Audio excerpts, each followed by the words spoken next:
Alright guys, welcome back with me with another YouTube video. With the introduction of a new kick technique used by Sanji in his fight against Queen, maybe we will see the last level of the power of this powerful kick. As we know, Sanji is a more dominant character using leg strength and kicks in a fight. This is what makes Sanji unique compared to other Straw Hat crews. But before we start this video, please smash that like button. And if you haven't subscribed to this channel, please subscribe and click notification bell, or you will miss future anime videos.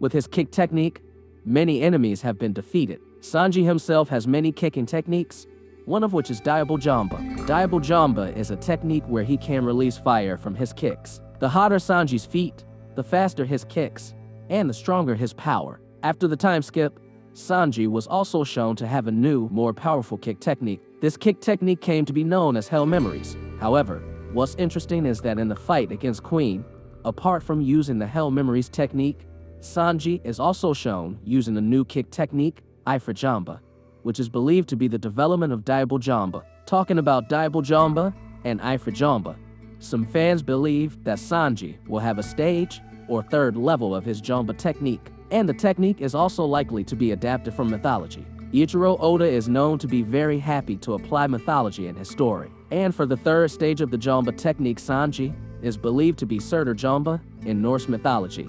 Surtur is a fire demon or primordial giant. Surtur was the first fire giant to reign in a place or region called Muspelheim. Surtur is the guardian of Muspelheim. He was standing at the border of the Muspelheim, showing his magnificent fiery sword. At the moment of Ragnarok, Surtur himself was appointed to lead the fire giants into battle to face the gods. Surtur is also considered one of the two big villains in the classic Scandinavian mythology, in addition to a figure that may be very familiar to all of you, namely Loki. The name Surtur itself can be interpreted as black or dark-colored figure in the ancient language. In Norse mythology, these giants are often regarded as enemies or opponents of the gods.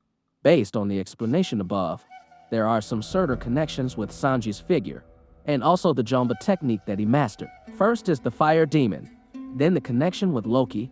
Both are princes.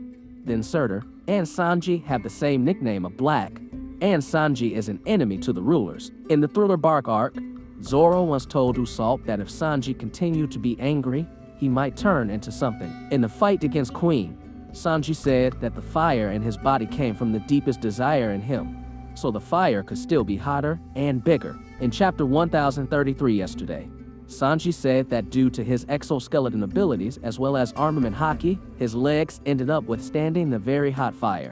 This means that Sanji can fight for a very long duration, and his legs will not be injured or anything from the fight or the heat of the fire that burns his legs. And the horror of the HYPEKAGE is also often associated with other terrible figures in European mythology. So, the conclusion is that Sanji will eventually have three stages in his Jambe technique: Diable Jambe, HYPEKAGE, and Surtur Jambe. The Surtur Jambe technique will be the ultimate technique as well as the hottest technique. If Diable Jambe has a regular colored fire, HYPEKAGE is likely blue, then Surtur Jambe is likely black. We'll just have to wait the strength development of this battle in the next chapter.